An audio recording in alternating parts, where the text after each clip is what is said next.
No sabía si empezar con lo que me apetecía, pero voy a hacerlo muy deprisa. Yo os quería presentar a los amigos de mi hijo. Mi hijo tiene 17 años y tiene como dos núcleos. Uno, el pueblo, que es un pueblo pues un poco rural, cerca de Toledo, y luego el instituto, donde está en bachillerato internacional en el instituto en Toledo. Entonces, los amigos del pueblo. Uno es Hanan, el chino. Chino.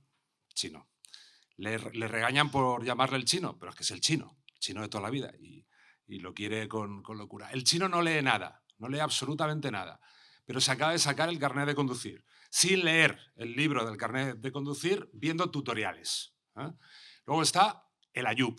El Ayub es marroquí, familia con problemas de maltrato y tal, no lee absolutamente nada, pero se ha sacado la ESO escuchando a sus compañeros. Aquí recojo el tema de la oralidad, ¿no? Qué importante y qué maravilla. Luego está el Owalit. El Owalit se ha sacado el curso de monitor, no lee tampoco absolutamente nada. Y luego Dave. El Dave es hijo de un médico y de una enfermera. No lee nada salvo una saga de fantasía, que se la lee una y otra vez. Hasta aquí los del pueblo.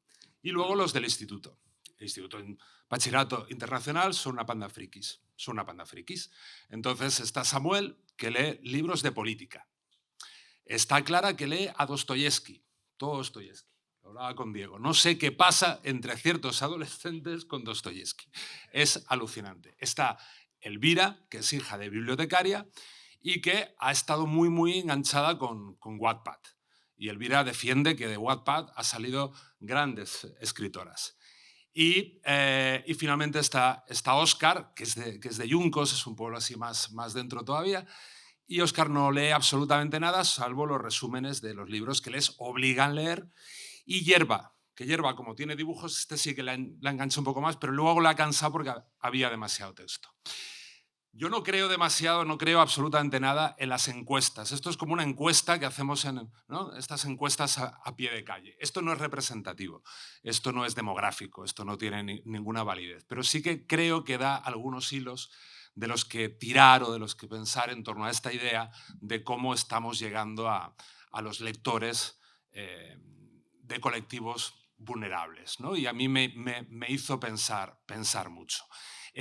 Yo creo más en todo ese trabajo que estáis haciendo todos aquí, en esa idea de tejer alianzas, en esa idea de resistir, en esa idea de cambiar cuestiones, ¿no? Aquí vamos a mirar todo eso que se ha visto a lo largo de la mañana, cómo llegar a esos sectores vulnerables con el mundo editorial que está aquí representado, ¿no? Yo digo que no creo en las encuestas, creo más en el trabajo constante.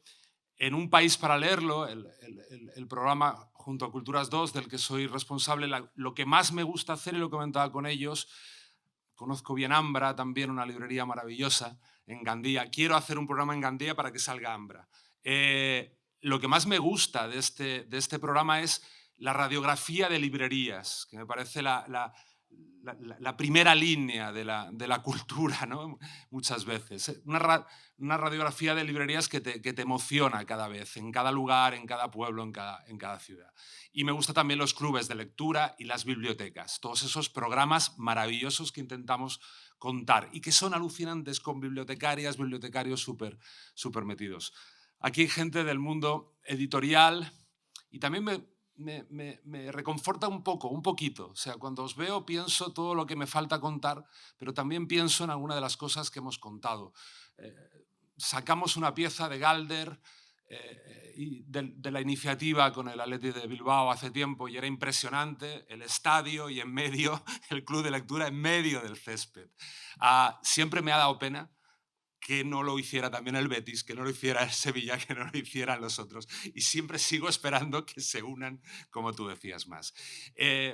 Y me encanta sacar libros de nórdica, tengo que sacar más de las afueras, y me encanta haber contado cómo la Dana fastidió la colección y fastidió la memoria de Kamakuk, y haberlo podido contar. Eso es algo que de algún modo me tranquiliza un poquito, y por otra parte ver tantas caras y tantas historias es lo que me anima a seguir contando.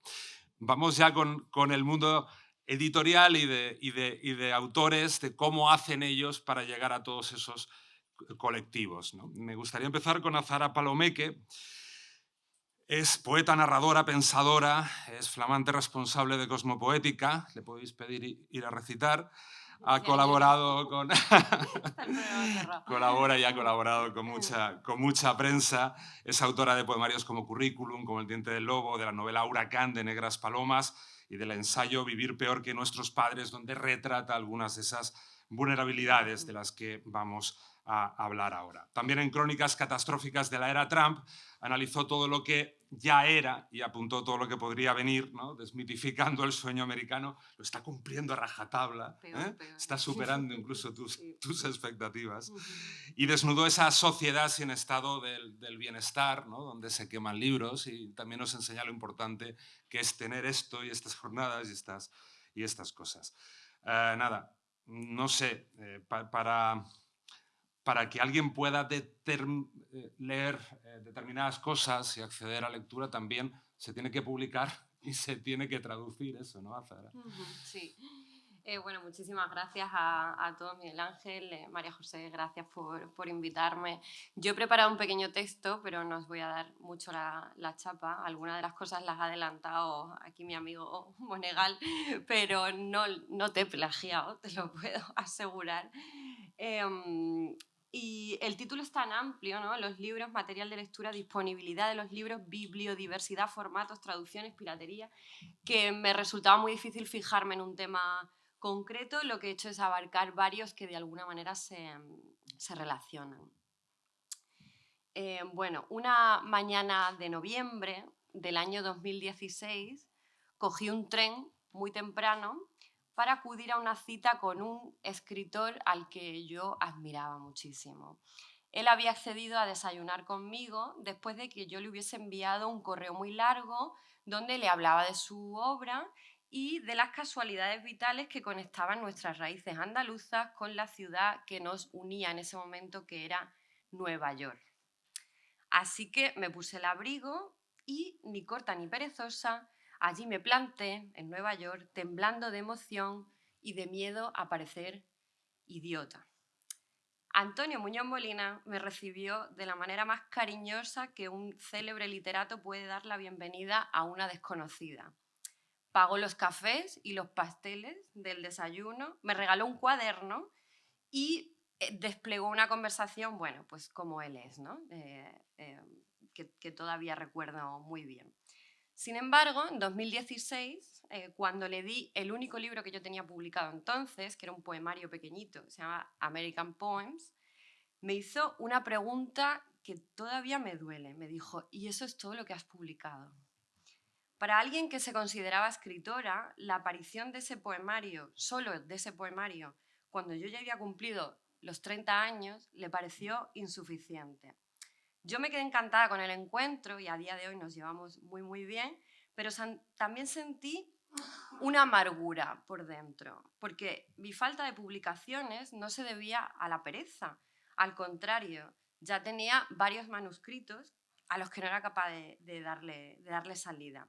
Simplemente desde Estados Unidos encontraba que los canales de publicación estaban completamente cerrados, o sea, era imposible acceder al mundo editorial.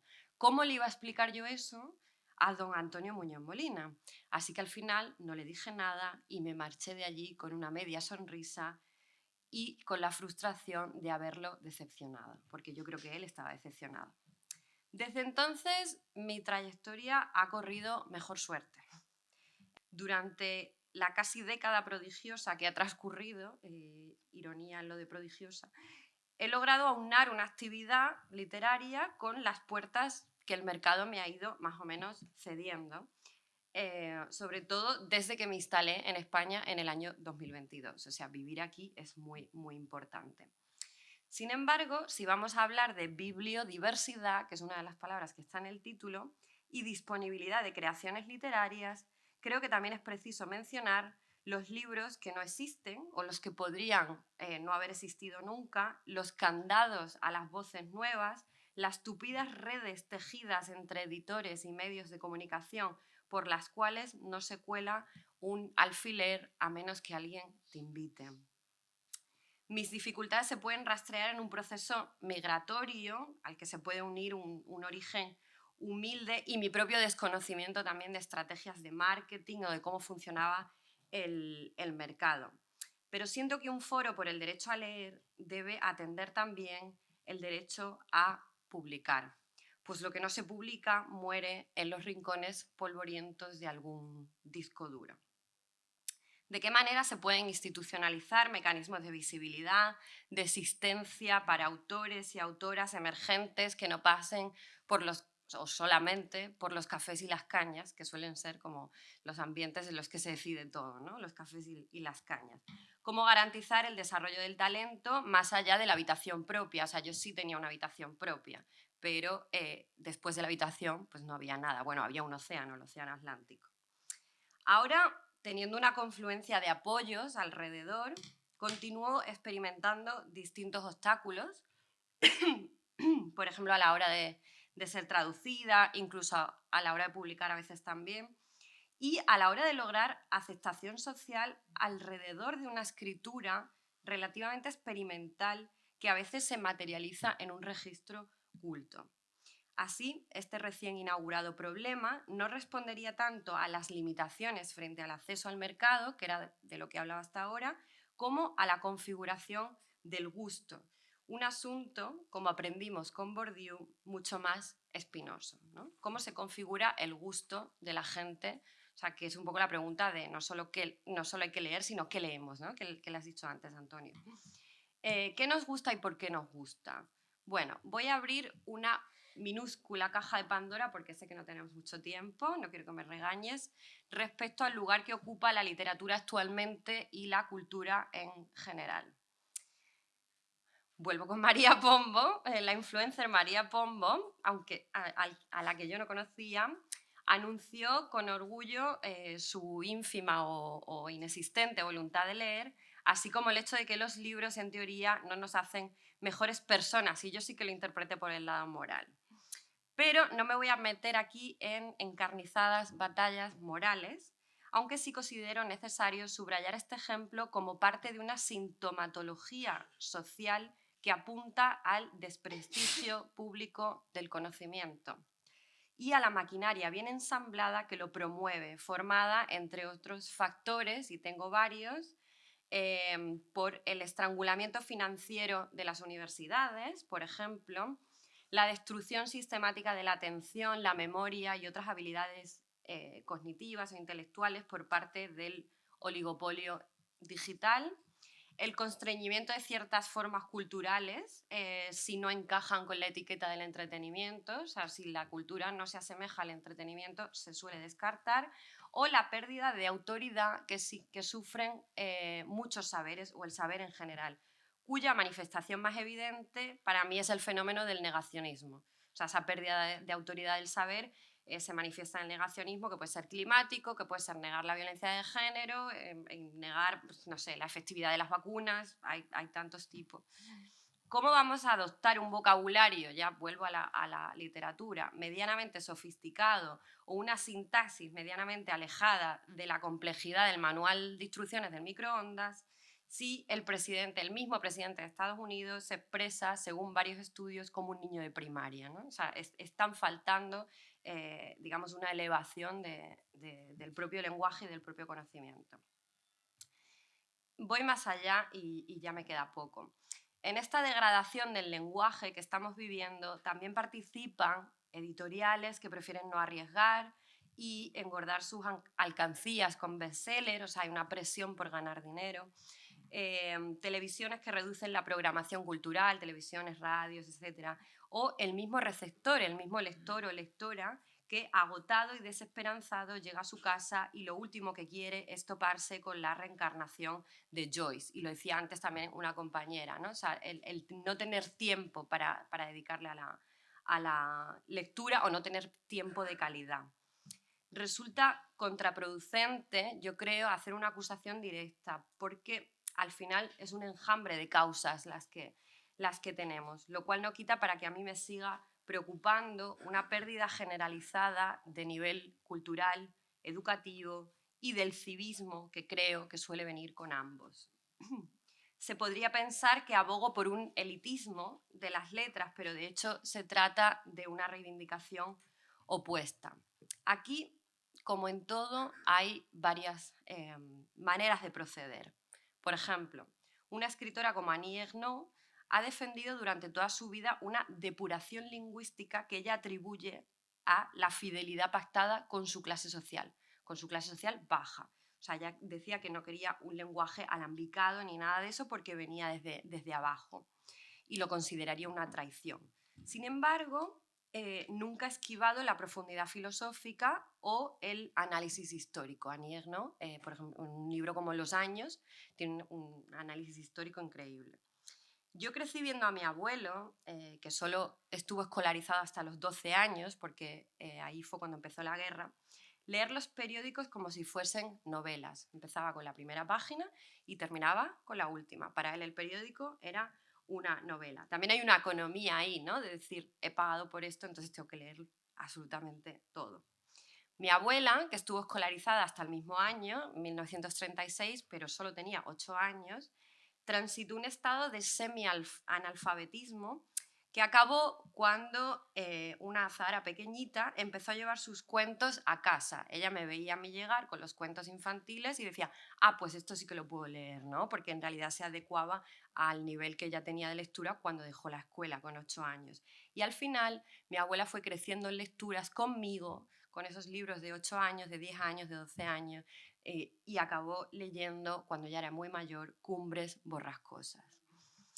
La buena literatura, quiero decir, la cultura que deslumbra, que te transporta paisajes de la imaginación insospechados, la cultura que nutre conciencias, yo creo que es capaz de calar en todas las inteligencias. Y las administraciones públicas y el sector editorial, educativo y cultural en general deberían considerar a cada ser humano como un ser inteligente, que es de lo que estamos hablando también cuando hablábamos de inclusión, cuando hablábamos del tema de las incapacidades, y amplificar nuestras habilidades intelectuales en general en vez de acerrojarlas. Solo así, creo, podremos salir airosos, quizá, de esta emboscada que nos han tendido estos tiempos oscuros. Gracias.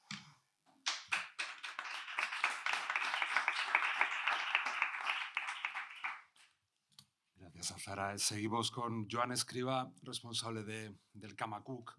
Para los que ya lo habéis conocido, pues esa maravilla os lo presento muy rápidamente. Muchos de los chavales que crecimos en la Comunidad Valenciana en los 80, que éramos churros, que veníamos de Cuenca, veníamos de otras zonas, nuestras familias, tuvimos la suerte de que en las bibliotecas y en los colegios estaba el Camacuc, que era una revista en valenciano con dibujos. I jo no et puc agrair més a tu, al teu pare, a tota la gent que va fer el Camacuc i a tota la gent que en aquell temps va portar el Camacuc a les biblioteques, als col·legis, que és on té que estar. El Camacuc nos acercó una lengua y yo aún recuerdo palabras enteras y frases enteras en valenciano del Camacuc. Joan ha continuado con esa revista que es fundamental y que representa, es un símbolo en Valencia, yo creo también en la Comunidad Valenciana, representa muchas cosas que tienen que ver con la tolerancia, con la apertura de miras, con muchas cosas, ¿no? Y bueno, y han superado también pues la última desgracia, que ha sido efectivamente que la Dana no solo se os llevó buena parte de la colección, que afectó a las instalaciones, se llevó tus propios dibujos, que esto lo contaba Joan anoche y yo creo que nos dejaba a todos con un escalofrío, ¿no? Porque es tu propia memoria como autor. Y es un placer tenerte aquí porque es verdaderamente un esfuerzo de intentar llegar a la gente. Tienen el Premio Nacional de Fomento de la Lectura, que es ese apoyo también que creo que es tan importante y tan bonito. Joan, todo tuyo. Moltes gràcies. Com esteu? Jo seré breu. Moltes gràcies, María José, per convidar-nos. Moltes gràcies per la mirada que des del Ministeri estáis haciendo a Camacuc. Estoy muy contento de estar rodeado de tantas mentes privilegiadas, lectoras, amantes de la literatura y de los cómics. Yo espero que no haya segunda vuelta porque tenía la intervención preparada para una vez. O sea que si tengo que hablar 2 veces, no, lo que diga no os lo creáis. Yo venía pensando en el tema y Yo voy a dar ideas breves de lo que hacemos en Kamakuk y que le puede servir de inspiración o como ideas para fomentar la lectura y facilitar el acceso a ella. Kamakuk, como introducción muy breve, es una revista de cómic, es la única revista de cómic en valencià que hacemos en el País Valenciano. Es una revista que tiene ya 40 años, una revista con unos objetivos de fomentar la lectura, nació con la intención de fomentar la lectura, de normalizar la lengua y de promocionar a los autores de allí. Todos los autores que participan de Kamakuk son valencianos. Bueno, así como ideas. Yo lo que hacemos en Kamakuk, la primera idea que quería transmitir era la del envío por correo, que es la que menos me gusta. Pero sí que es cierto que el Kamakuk se envía, es una revista de suscripción, la enviamos a las casas. Es la que menos me gusta porque, claro, si todo lo que leemos pues lo tenemos que recibir por correo, pues dejaríamos de ir a las bibliotecas, ¿no? O a las librerías. Pero sí que es interesante tener este recurso por si hay dificultad de acceso, por si las familias tienen un cierto grado de, no sé, de característica socioeconómica que interese que esté en la casa, ¿no? ese material, pues bueno, un envío por correo siempre está ahí. En segundo lugar, la periodicidad. Kamakuk es una revista periódica, la hacemos en bimestral y se envía cada 2 meses. Y esto es muy interesante porque esta periodicidad, esta repetición, es una constancia, es un acompañamiento. Cada 2 meses los niños y las niñas tienen una revista nueva. El libro tú te lo compras, te lo lees, te lo dejas en la prestachería, pero el Kamakuk continuamente va acompañado durante toda la etapa de adolescencia, bueno, infantesa y adolescencia, y es muy interesante. Igual había materiales que o por su volumen o por sus características se quiera pues, fraccionar y enviar como fascículos o como una cosa seriada. Es interesante este recurso y también es una buena idea a la hora de encarar algún material. En tercer lugar, el cómic. El formato cómic yo os invito, si hay algunos que aún lo tengáis un poco de lado, a acercaros a una tienda de cómics porque el nivel de los cómics actualmente es una barbaridad. Eso sí que es, Alfons que diga que es una barbaridad, eso sí que es una barbaridad. La Kamakuk, la pregunta que hizo nacer el Kamakuk fue ¿qué les damos a los niños para que lean? ¿Qué hacemos? Y en aquella época, pues, mi padre, uno de los fundadores, y todos, eran casi todos maestros, pues pensaron en cómo habían aprendido ellos a leer a través del cómic. Y pues, surgió la idea de hacer la revista de cómic, el formato de cómic, ya sea por la relación que tenemos con la imagen o porque directamente nos gusta, funciona muy bien.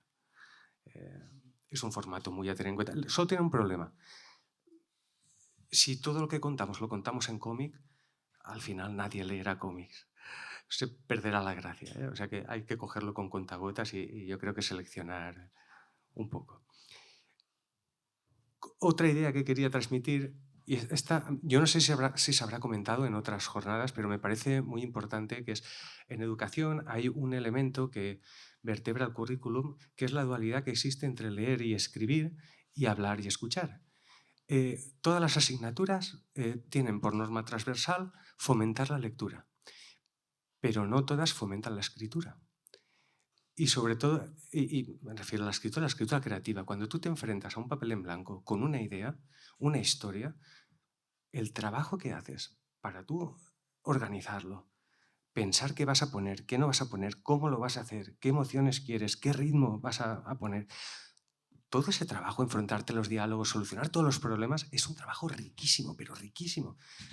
Los niños y las niñas, si leer es un derecho, escribir debería ser un deber dentro de la educación. No es lo mismo, y lo sabéis vosotros que escribís casi todos, leer sabiendo escribir que leer sin saber escribir.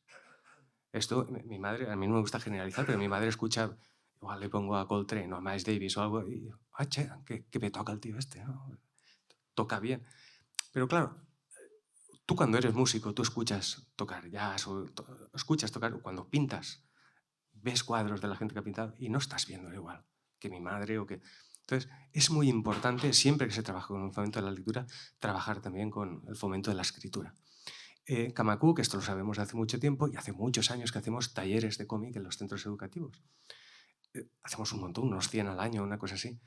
Y damos herramientas a los alumnos para que se expresen con el cómic.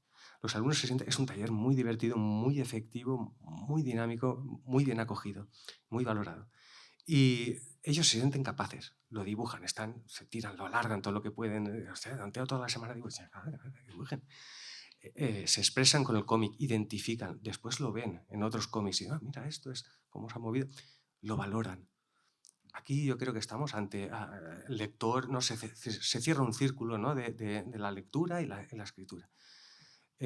Bueno, que quería resaltar eso. Y a ver, también aquí en la otra idea, y no quiero que me malinterpretéis, yo no estoy en contra de las pantallas. Estoy en contra del mal uso de las pantallas. Que quede claro, porque muchas veces que digo esto, para mí es un error fomentar la lectura a través de las pantallas. ¿Por qué? Porque vivimos en una sociedad donde las pantallas están creando serios problemas entre la adolescencia y la infancia. No porque sean pantallas, no porque no sean, por el mal uso que se hace de ellas. Los adolescentes abusan los niños, los ves en los bares con las pantallas en las caras. Todo es más bonito dentro de una pantalla. Es muy difícil competir con la pantalla. Yo creo que las editoriales no nos hace falta utilizar las pantallas como un recurso para incentivar la lectura. Ya tenemos las historias.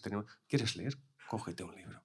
Bueno, en Kamakuk no queremos por nuestra parte que los niños pasen 5 minutos con una pantalla. No tenemos contenidos digitales. Nos decían, ya estás tonto, estás perdiendo. Me da igual. Me da igual. O sea, por nosotros, ojalá llegue un día en que podamos utilizar las pantallas para que la sociedad sepa gestionar esta droga, ¿no? Y bueno, yo creo que han sido muchas. Acabaré diciendo ya también una obviedad, pero claro, todos los problemas derivados de esta sociedad, esto ya también es opinión, si estamos hablando de problemas de fomento a la lectura, de vulnerabilidad, todo es el reflejo del sistema que hemos elegido. Aquí hay que tener claro que vivimos en un capitalismo agresivo y es lo que tenemos. A veces se utilizan muchos recursos para tapar problemas y se olvida cuál es el foco principal. Igual estaría bien plantear un discurso, aunque yo creo que aquí todos lo hemos hecho, pero de cuál sería una vida digna, cuál sería la vida que queremos y centrar un poco también los esfuerzos en transmitirlo a la gente, porque yo creo que el problema de raíz siempre va a mejorar, ¿no?, la calidad de vida de todos y por ende los problemas que nos ocupan. Es una obviedad, pero bueno, está bien también recordarlo. Y por mi parte, pues nada, muchas gracias.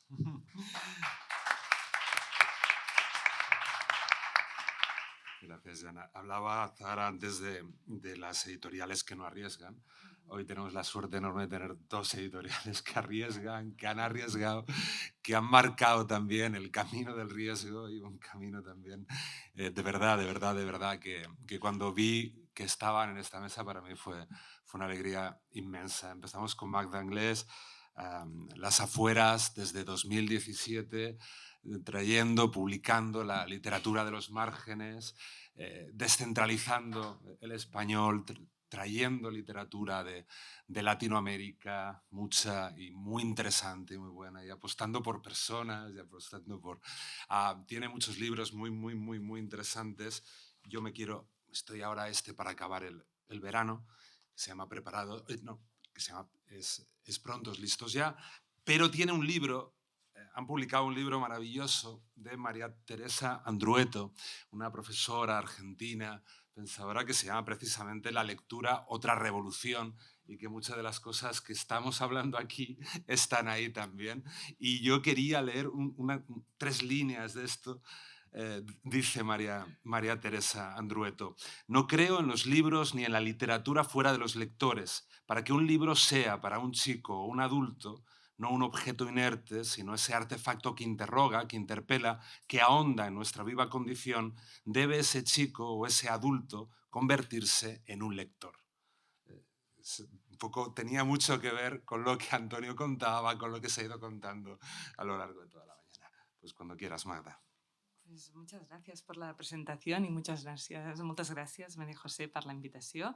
Para mí es un placer estar aquí. Además, es como un encuentro muy feliz porque nosotros empezamos diciendo que Las Afueras es una editorial independiente, pero vinieron las amigas de Consoni y nos dijeron, bueno, somos editoriales interdependientes. Y es verdad, y entonces en jornadas así realmente se ve que somos una red de agentes, los escritores, no vivimos sin los lectores, sin las instituciones que nos apoyan.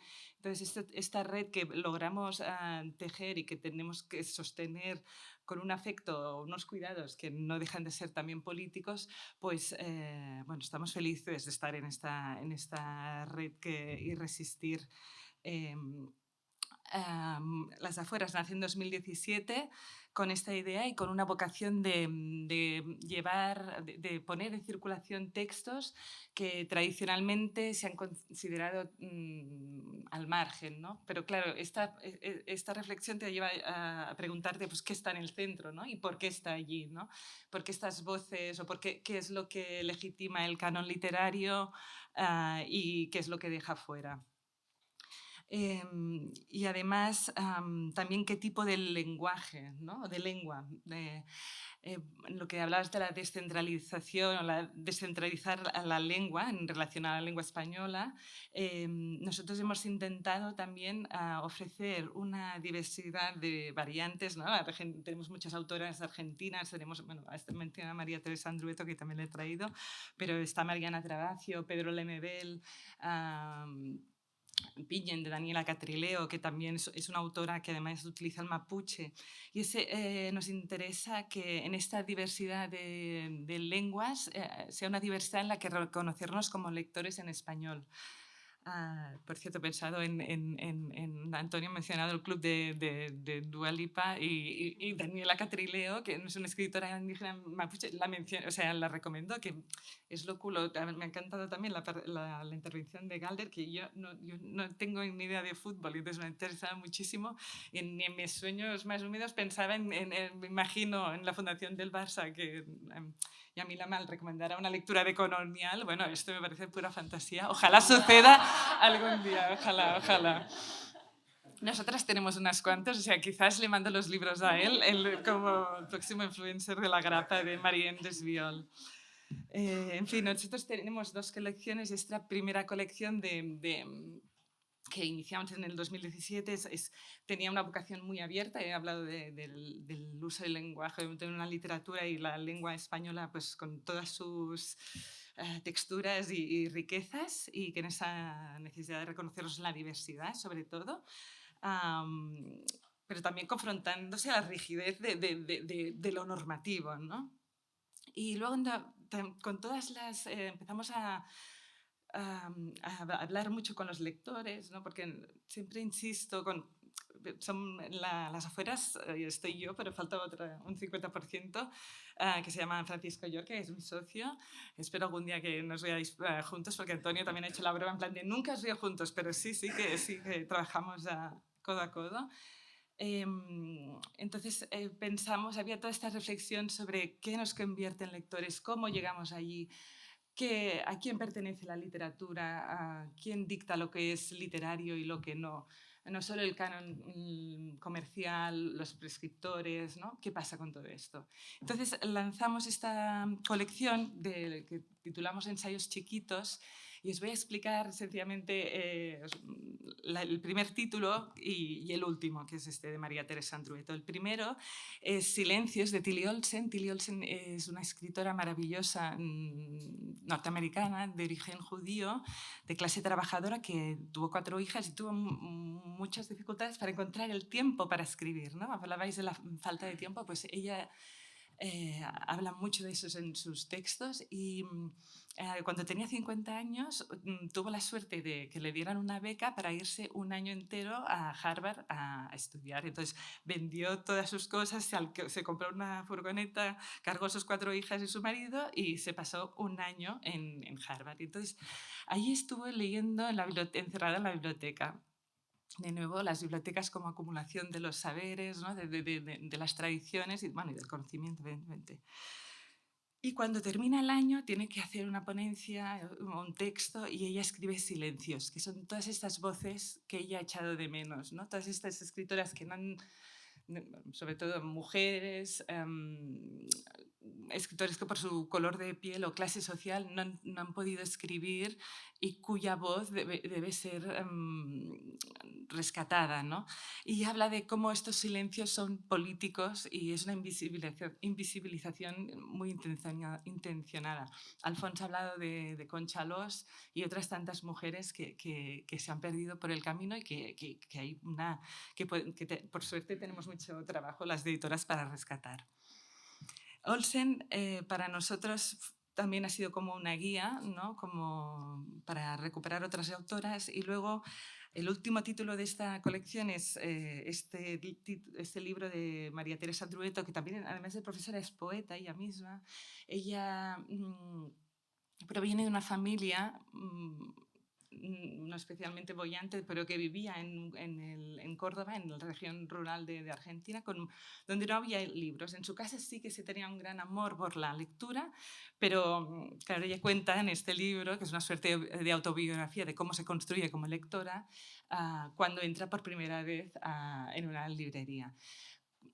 Y aquí lo que nos interesa muchísimo es de hablar de cómo construir lectores o cómo invitar a la lectura y tender puentes que sean amables, como habla la librera de Ambra, ¿no? Que sean acogedores, y para poder construir o soñar con ciudadanos críticos que puedan sospechar de unanimidades, ¿no? O consensos muy establecidos o sean un contrapoder a lo hegemónico.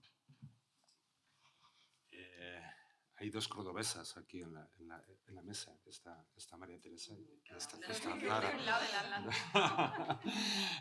No es casualidad que Nórdica tenga también otro libro maravilloso. No es casualidad, yo creo que es compromiso sobre la lectura y sobre la necesidad de la lectura. Necesidad de la lectura, de Emilio Lledó, precioso libro que ha publicado Nórdica. Nórdica es la leche. Yo creo que lo hizo porque no sabía que era imposible. Van a cumplir 20 años y yo creo que es un buen ejemplo del poder de la lectura. Este señor leyó a Knut Hudson y lo quería publicar. Y así empieza una locura que de repente se convierte en una realidad y arrastra a otro montón de editoriales con las que hay una relación y que creo que son uno de los tejidos más bonitos que tenemos a nivel editorial en este país.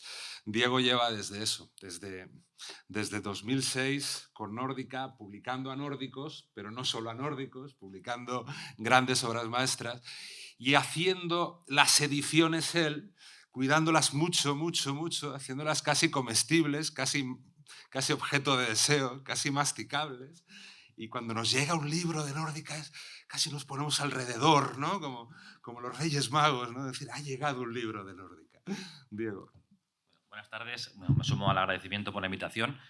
No voy a hablar de Nórdica, pero voy a hablar del trabajo del editor independiente, interdependiente, de una manera de trabajar. No sé, más o menos nos conocéis, pero no sabéis lo que hacemos los editores. Cada editor, de hecho, es diferente. Y quería hablar en esta mesa también del papel social del editor, que es realmente muy importante. Sabemos que el editor, sabéis que nos dedicamos en gran medida a publicar nuevas voces, a recuperar voces perdidas, también a recuperar y a dar nueva cabida a voces gráficas, a manera de narrar visualmente. Hablaré especialmente ahora de una cosa que a mí me importa mucho, que son los formatos, y que tiene mucho que ver con algunas de las cosas que han salido esta mañana. Es uno de mis temas favoritos. También es parte de la responsabilidad del editor proponer y que lleguen a las librerías libros para todas las edades. Es algo que me parece fundamental si queremos que haya lectores en el futuro que aprecien los buenos libros, que sepan leer y que sepan que hay que leer. Hay que formarlos desde pequeños y somos conscientes y militantes de que los jóvenes lectores, de que los más pequeños tengan los mejores libros posibles. Somos defensores de los creadores, escritores, ilustradores, traductores.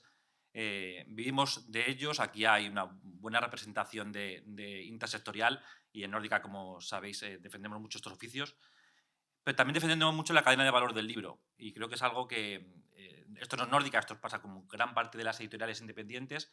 Defendemos que los libros se compran en librerías, que hay una cadena, que hay una biblioteca a la que cuidar, que hay un distribuidor que cumple su trabajo.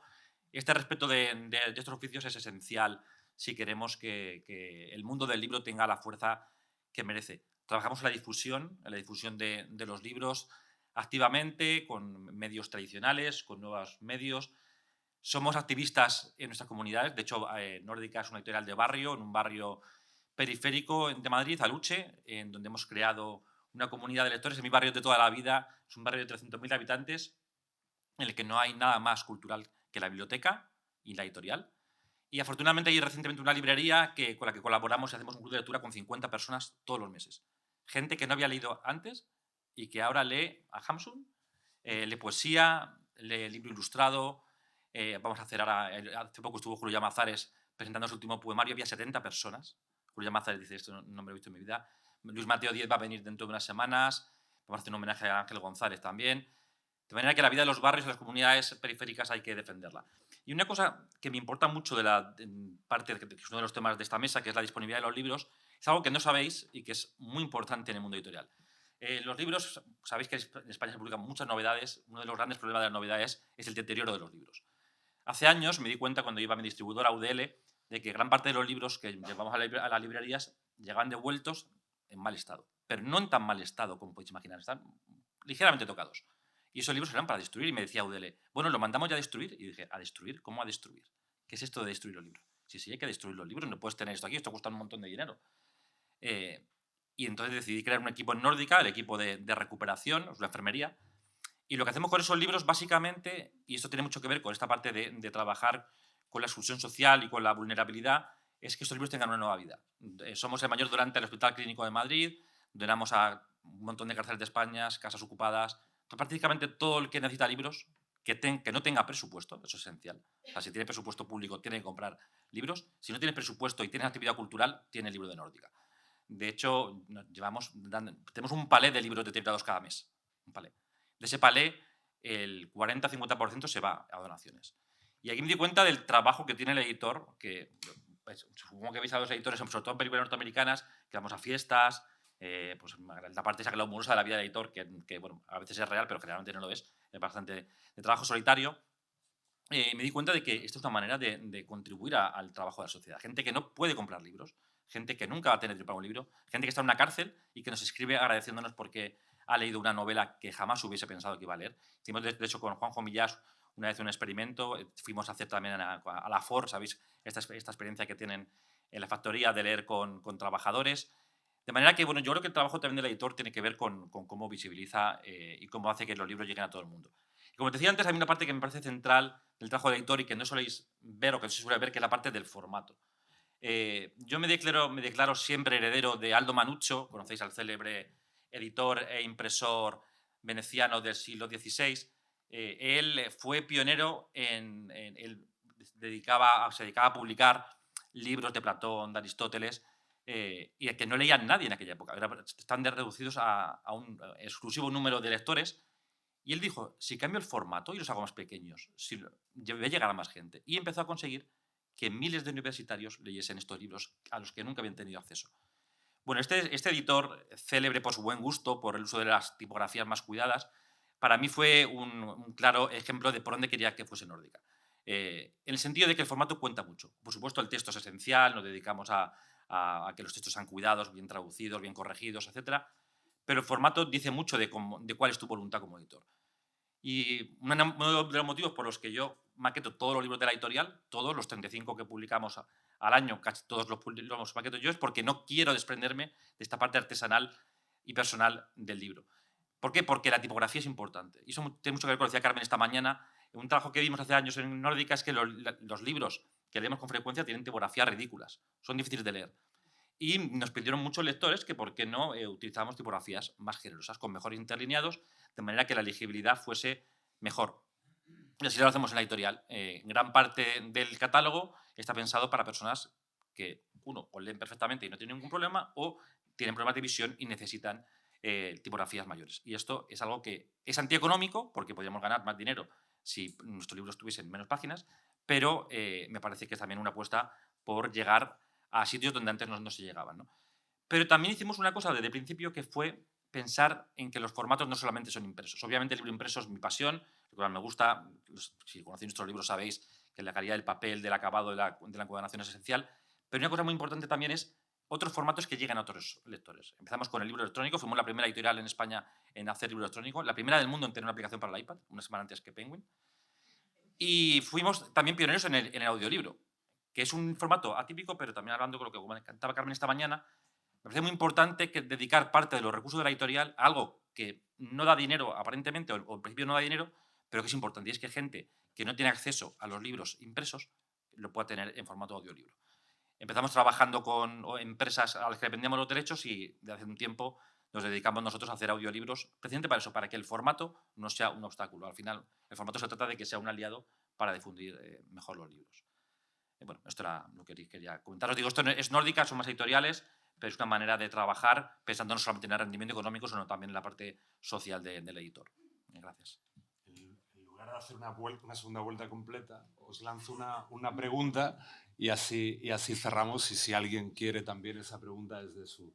Estamos hablando de cómo llegar a los lectores de colectivos más vulnerables. ¿Qué pueden hacer los autores? O sea, si hay alguna idea corta, breve, de fuerza que se os venga a la cabeza, ¿qué pueden hacer los autores, qué pueden hacer las editoriales, qué puede hacer una revista para intentar llegar? ¿Por dónde tenemos que trabajar?